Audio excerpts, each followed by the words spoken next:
Olá, este é o primeiro programa MP com você, uma parceria entre o Ministério Público do Estado do Espírito Santo com a Assembleia Legislativa. O MP com você tem por finalidade aproximar ainda mais o trabalho desenvolvido por procuradores e promotores de justiça da sociedade, esclarecer dúvidas e mostrar na prática como é feito o trabalho no Ministério Público. Para este nosso primeiro programa, o convidado é exatamente o Procurador-Geral de Justiça, Éder Pontes da Silva. Ele assumiu recentemente a chefia do Ministério Público no dia 2 de maio deste ano. O Procurador-Geral de Justiça vai conversar com a gente e falar um pouco o que é o Ministério Público, o trabalho que desenvolve, os desafios propostos pela Constituição de 1988, as perspectivas de sua gestão e mostrar ainda como a instituição está cada dia mais próxima do cidadão e de que forma você pode fazer a sua denúncia e interagir com o Ministério Público do Estado do Espírito Santo. Nós já retornamos com o MP com você.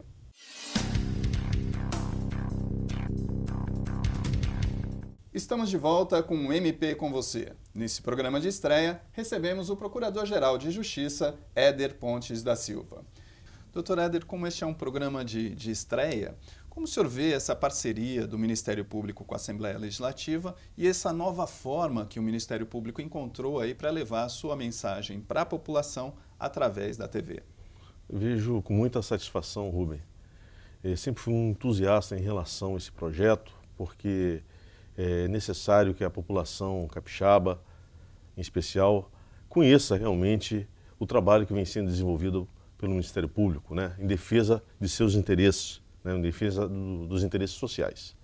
O senhor assumiu recentemente a chefia do Ministério Público. Quais são os seus planos, quais são os seus projetos para essa gestão? Os planos, na verdade, estão focados basicamente nas questões de cunho social, né? Mas sempre direcionando esse trabalho em combate à violência, né, o número crescente que existe no Estado, isso a mídia, especialmente local, tem noticiado muito isso, e focando também um trabalho na área do meio ambiente, da educação e da saúde. Um dos principais destaques, exatamente, que o senhor estava falando aí do seu discurso de posse, foi o combate à corrupção. E a partir daí, o senhor já fez uma fusão entre dois grupos que funcionavam, o JET e o JETPOT, transformando-os no GAECO. Como é que é essa fusão, por que dessa fusão e como é que isso está funcionando, doutor Éder? Essa fusão, na verdade, ela decorre de uma recomendação oriunda do Conselho Nacional de Procuradores Gerais.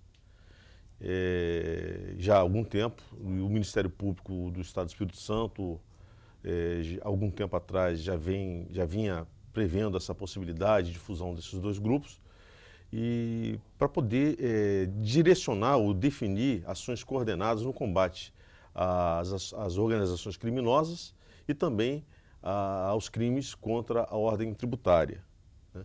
E o grupo, ele, na verdade, é a fusão, como você disse, desses dois grupos anteriores, o JETPOT e o JET, e cuja filosofia que já vinha sendo implantada, né, vinha sendo utilizada pelos dois grupos, é a mesma que está sendo utilizada, né? Porém, os colegas que hoje compõem esse grupo são colegas que têm uma experiência muito grande na área da inteligência, né? E procuramos dar uma melhor estrutura de pessoal, né, e de equipamentos, né, tecnológicos, a fim de combater a criminalidade no Estado do Espírito Santo. Doutor, a gente ainda pode falar em crime organizado aqui no Espírito Santo? O crime organizado continua existindo no Espírito Santo? O exemplo disso são esses fatos que foram objetos de investigação na denominada Operação Lee Oswald, né, realizada, aliás, muito bem realizada pela Polícia Federal. Uma demonstração de que há uma nova modalidade de crime organizado, né? Mais do que nunca a gente percebe que existe um grupo de pessoas organizados em fraudar licitações, né, que venha realmente prejudicar o erário e, via de consequência, trazer prejuízos, né, e cercear projetos de cunho social. O crime organizado, então, não acaba nunca, não, doutor? não. E cabe nós, né, agentes, que realmente definem a sua atuação nessa área de combate à criminalidade, juntamente com outras instituições, né, voltadas para a segurança pública, especialmente aquelas do governo do Estado do Espírito Santo, mas também em parceria com órgãos federais, nós combatermos com veemência esse tipo de organização criminosa. Doutor, agora mudando um pouquinho de assunto, outro ponto de destaque que o senhor mencionou foi a questão do meio ambiente. De que forma o Ministério Público vem atuando e o que o senhor pretende fazer nessa área? O Ministério Público ele tem uma profunda preocupação em relação a esse momento que nós estamos vivendo, né? Da necessidade de buscarmos sempre um avanço, né, do Estado em relação à vinda, né, especialmente a vinda de novas empresas, novos investimentos altíssimos no Estado do Espírito Santo, e temos consciência do que isso vai representar sob o ponto de vista social, né? E tem que ser assim, né? Tem que haver uma contrapartida. Na medida que vem o investimento dessas empresas que se instalam aqui, em contrapartida tem que haver o retorno social. Mas sabemos que as questões de ordem ambiental, elas têm que ser rigorosamente fiscalizadas, né, a fim de se evitar, até se possível, as demandas judiciais, né. Por isso que nós temos tido assim, a preocupação de, antes de qualquer definição, né, em relação à instalação, abrirmos os espaços para as devidas orientações em relação às normas ambientais. E está havendo esse diálogo, doutor Éder? As empresas procuram o Ministério Público? Tem procurado constantemente empresas, não só nacionais, mas mais ainda estrangeiras, que nesse pouco tempo de gestão foram vários representantes de empresas que nos procuraram, e nessas ocasiões tivemos o cuidado de convidar a participar desses encontros os colegas que atuam na área ambiental, né, os promotores naturais, alguns promotores naturais e a dirigente do Centro de Apoio Ambiental, a fim de estabelecermos ali já uma forma de diálogo permanente e amplo, objetivando justamente facilitar a evolução desses projetos, mas também que ele seja feito dentro de uma linha de legalidade que não venha trazer posteriormente prejuízos à população. Doutor, mudando mais uma vez de assunto, aí esse é um ano eleitoral, né, e existe a preocupação premente, obviamente, do cidadão capixaba em relação a esses candidatos ou possíveis candidatos. De que forma o Ministério Público pretende atuar em relação a esse ano eleitoral? Esse ano é um ano muito especial, né? Com a edição dessa lei da ficha limpa, nós estamos em parceria com a Procuradoria Regional Eleitoral, a cargo do Procurador da República, Dr. Mazocco, temos buscado definir linhas de atuação e especialmente conscientizar a população capixaba através de projetos, né, de campanhas educacionais com relação à escolha do seu candidato, né, mas também de combater com veemência qualquer tentativa de burlar as normas eleitorais. De que forma o cidadão capixaba pode auxiliar e pode ajudar o Ministério Público nessas campanhas? De que forma ele pode atuar também em parceria com o Ministério Público? Nós temos canais de comunicação, né, que estão colocados à disposição da população, e essa parceria ela tem que ser estabelecida, né, de forma muito coesa, mas é bem verdade que é necessário que essa é uma questão de natureza cultural. Com o tempo, acredito que essa parceria vai se intensificar e a população vai entender o real papel do Ministério Público, que está ali desenvolvendo a sua missão em defesa do interesse dela, do interesse da população, e não daquele ou outro político que venha através de práticas nefastas, buscar todas as formas de lograr isso no resultado eleitoral. Isso já é feito, doutor? De que forma isso é feito? O Ministério Público tem ido às escolas, O Ministério Público tem promovido seminários, tem promovido fóruns de debates, né, tentando conscientizar a população através de campanha eleitoral, oriunda do grupo de combate à corrupção, né? Aliás, faço uma coisa, não seria um grupo, é coordenação, é uma coordenação que existe no âmbito nacional, aqui no estado do Espírito Santo, está a cargo do doutor Sérgio Dário Machado, que é o coordenador da campanha vitoriosa, né? Denominada O que você tem a ver com a corrupção, e dentro dessa campanha, O que você tem a ver com a corrupção, existe uma nova campanha que tenta conscientizar a população capixaba, da melhor forma, evidentemente, de como escolher o candidato certo para representá-lo nos próximos 4 anos. Perfeito. E se a população quiser fazer denúncia, existe algum mecanismo do Ministério Público para isso? Não, existe. Temos à disposição da população o nosso site, temos também o telefone 127 da ouvidoria, que estará permanentemente à disposição da população para qualquer informação que se fizer necessária. E também temos os promotores eleitorais em cada município, que estará de prontidão a todo momento, né, evidentemente, para recepcionar quaisquer informações acerca de possíveis infrações de cunho eleitoral. Nós estamos conversando com o Procurador-Geral de Justiça, Dr. Éder Pontes da Silva, e o MP com você volta daqui a pouquinho. Nós vamos para um rápido intervalo e já voltamos.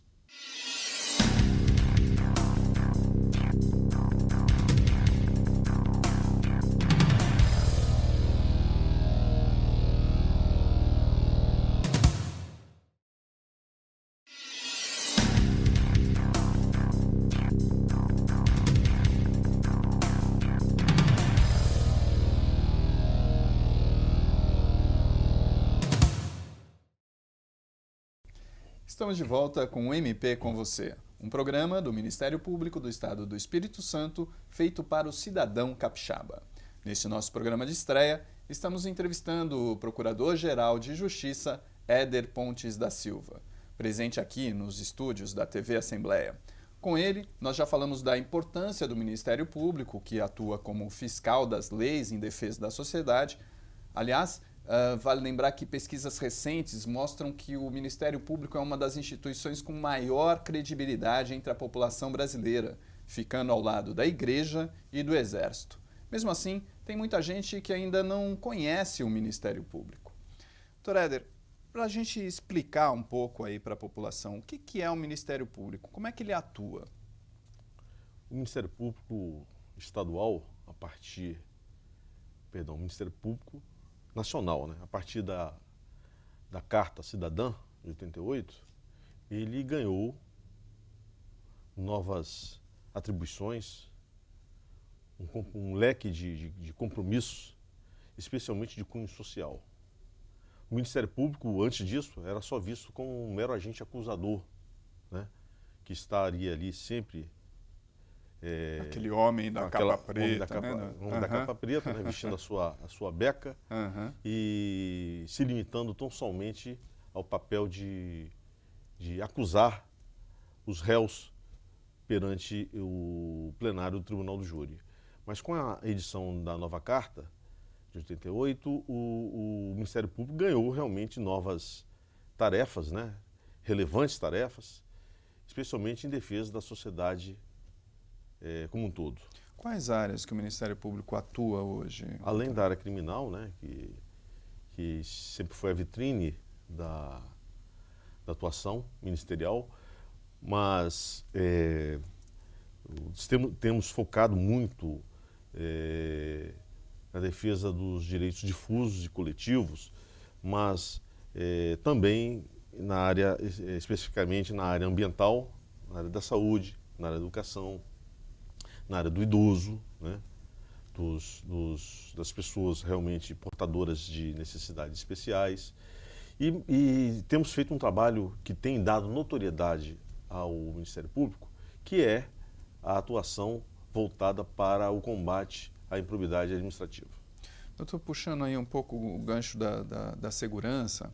A gente sabe que o Espírito Santo é um estado aí considerado extremamente violento, né? Principalmente por conta do número de homicídios, né? De que forma o Ministério Público pode atuar para tentar reverter esses índices? O Ministério Público vem atuando de forma firme, como sempre atuou, né? Combatendo através de medidas céleres, combatendo de forma coordenada, equilibrada. Agora, é necessário que se coloque que o Ministério Público sozinho, dentro desse contexto todo, ele não vai resolver o problema da violência. É necessário que outros agentes, outras instituições, outros órgãos da segurança pública também assumam esse papel.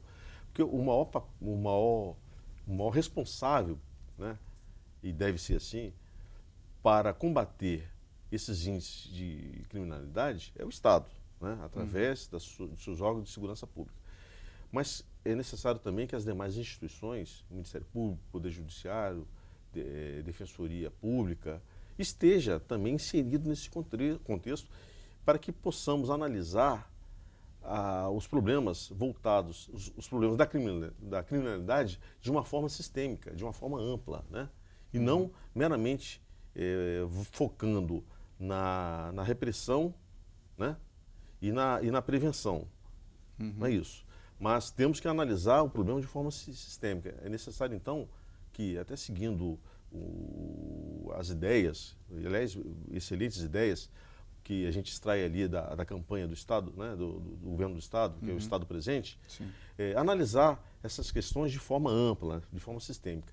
Então, buscarmos levar a educação a quem precisa, né, levar a saúde a quem precisa, retirar aquele cidadão que está constantemente em situação de vulnerabilidade, retirá-lo desse local, né, e possibilitar que ele tenha acesso à cidadania, né? Atuar diretamente nesses pontos, nesses focos, nesses bolsões onde a gente tem um número maior de criminalidade. Exatamente, porque se não for assim, a gente não vai conseguir combater. Os índices de criminalidade no Estado do Espírito Santo, eles são assustadores, né? E cito como exemplo os índices de violência contra a mulher, né? Especialmente os denominados crimes de violência doméstica, que envergonham o Estado do Espírito Santo, né? Sabemos que uma pesquisa recentemente foi feita, o Ministério, no âmbito nacional, a média para cada 100 mil habitantes está em torno de 4,3, 4,4 de violência, né? Mulheres que são agredidas, né? E mortas. No Estado do Espírito Santo, esse índice, essa mesma proporção, chega a mais de 9, ou seja, mais que o dobro. Então isso é assustador. É necessário que todas as instituições que têm atuação nessa área, de uma forma coordenada, né, num esforço conjunto, pense melhor e passe a agir, né, combatendo realmente esses índices. A polícia mais presente, polícia civil, polícia militar e o Ministério Público atuando de forma rápida, a fim de que também o Poder Judiciário também apresente a sua resposta no tempo satisfatório, a fim de permanecer a população uma maior tranquilidade. Nós tivemos também recentemente a estratégia, uma das metas da Estratégia Nacional de Justiça e Segurança Pública, a ENASP, apontando aí o Espírito Santo com um número bastante elevado aí de inquéritos parados, né? Cerca de 16 mil até 2007, até dezembro de 2007. De que forma o Ministério Público pode atuar em relação a essas questões especificamente e de que forma vem atuando? Esses índices, é bom que se diga que são verdadeiros, evidentemente, a meu sentir, ele não compromete a atuação ministerial, ou seja, o Ministério Público ele não tem a sua responsabilidade na elevação desses índices. A responsabilidade não é do Ministério Público. Ou se a gente tem alguma responsabilidade, ela é mínima. Mas assumimos que temos que melhorar, né? Temos que melhorar. Agora, é preciso também que todos entendam que esses índices decorrem da carência, né, existente, especialmente na polícia judiciária a polícia que investiga realmente os crimes. A gente sabe, né, que isso é um problema histórico. A polícia civil, especialmente, ela não possui, né, nunca esteve bem dotada de estrutura, né, de pessoal e de equipamentos. Mas é bom que se diga também que o governo do Estado, através da Secretaria de Segurança Pública, tem feito um trabalho de reestruturação da instituição Polícia Civil, realizando concursos públicos para delegados, para agentes, para peritos, e a fim de possibilitar que esses índices diminuam, né, colocando realmente em prática todo o mecanismo necessário com o objetivo de diminuir e resgatar aquela força, né, e o respeito que a Polícia Civil sempre teve e sempre mereceu ter, né? Agora, esses números não geram uma certa sensação de impunidade, doutor Éder? Sem dúvida, sem dúvida. A população fica à mercê, né, de qualquer sorte aí, considerando que os resultados eles surtem um reflexo positivo ou negativo na população como um todo. É preciso que a gente, então, apresente as respostas rápidas. Isso tanto é verdade que ontem estivemos reunidos com o chefe de Polícia Civil, doutor Joel Lírio, e também com o doutor Erkenhoff, que é o nosso secretário de Estado da Segurança Pública, onde discutimos questões relativas à necessidade de melhor estruturar a Polícia Civil, a fim de que esses índices, no futuro próximo, diminuam, né? E o Ministério Público assumiu um compromisso também de interceder junto ao governo do Estado uma atenção especial e continuar dando uma atenção especial a esse projeto de reestruturação da Polícia Civil que a população toda deseja, né, ao longo desses vários anos. Doutor, agora mudando um pouquinho aí de assunto, mas também dentro dessa mesma linha, a gente sabe que o Ministério Público hoje passa por uma situação aí constrangedora, digamos assim, por conta de uma proposta de emenda constitucional que está tramitando no Congresso, que é a chamada PEC 37, a PEC da impunidade, que prevê retirar do Ministério Público o poder de investigação. Como é que o senhor vê isso? Como o senhor analisa essa proposta de emenda constitucional? Essa PEC 37, ou a denominada PEC da impunidade, é uma demonstração cabal de que existem muitas pessoas, especialmente aquelas que nos representam lá em Brasília, boa parte delas, que temem o Ministério Público. O Ministério Público tem sido uma instituição muito importante no contexto social, né, onde defende com veemência o Estado Democrático de Direito e a ordem jurídica. É preciso que a população tome conhecimento dessa manobra nefasta que existe com o intuito de enfraquecer a instituição. Agora, enfraquecendo a instituição, tirando o poder investigativo do Ministério Público, né, deixando somente a cargo das polícias, Civil, Judiciário e Polícia Federal, vai representar uma perda inestimável para a sociedade. Agora, essa proibição da investigação não é só para o Ministério Público, isso também afeta as próprias comissões parlamentares também, né? Sem dúvida, sem dúvida.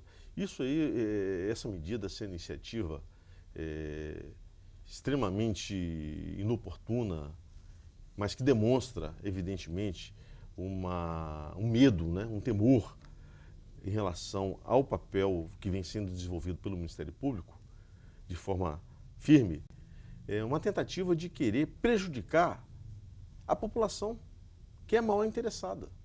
Você tirar esse poder do Ministério Público, meu caro Rubens, se me permitir acrescentar, é realmente atentar contra todos os anseios da sociedade. Hoje, o Ministério Público participa de que forma dessa investigação? Ele faz a investigação? Essa investigação está prevista na Constituição. Né? Nós nunca tivemos, né, a nossa visão, né, como um todo, como instituição, não é de substituir o papel investigativo das polícias, não é. Mas há determinados casos em que a Polícia Civil, em situações, por exemplo, que envolvem membros dessas instituições, ela se vê em dificuldades de desenvolver determinadas ações. Então, obviamente, é uma situação em que o Ministério Público poderia desenvolver o seu papel. Mas também, esse papel investigativo, como você colocou, que vai comprometer inclusive as comissões parlamentares, ele compromete a atuação do Ministério Público no desenvolvimento dos trabalhos voltados, por exemplo, para a área da improbidade administrativa, nas ações civis públicas, nos inquéritos civis. Né? Isso vai ser um retrocesso de grande, ou de proporções assim, inimagináveis para a população, que realmente tem no Ministério Público uma referência em defesa dos seus direitos e de seus anseios. Nós encerramos aqui esta primeira edição do programa MP com você, uma parceria entre o Ministério Público do Estado do Espírito Santo e a Assembleia Legislativa. O nosso entrevistado de hoje foi o Procurador-Geral de Justiça, Éder Pontes da Silva, a quem agradecemos a presença aqui nos estúdios da TV Assembleia. Eu que agradeço a oportunidade. Nós nos despedimos lembrando que você pode dar a sua sugestão de pauta para o MP com você, enviando um e-mail para imprensa@mps.gov.br. Aguardamos por você. Até a próxima edição.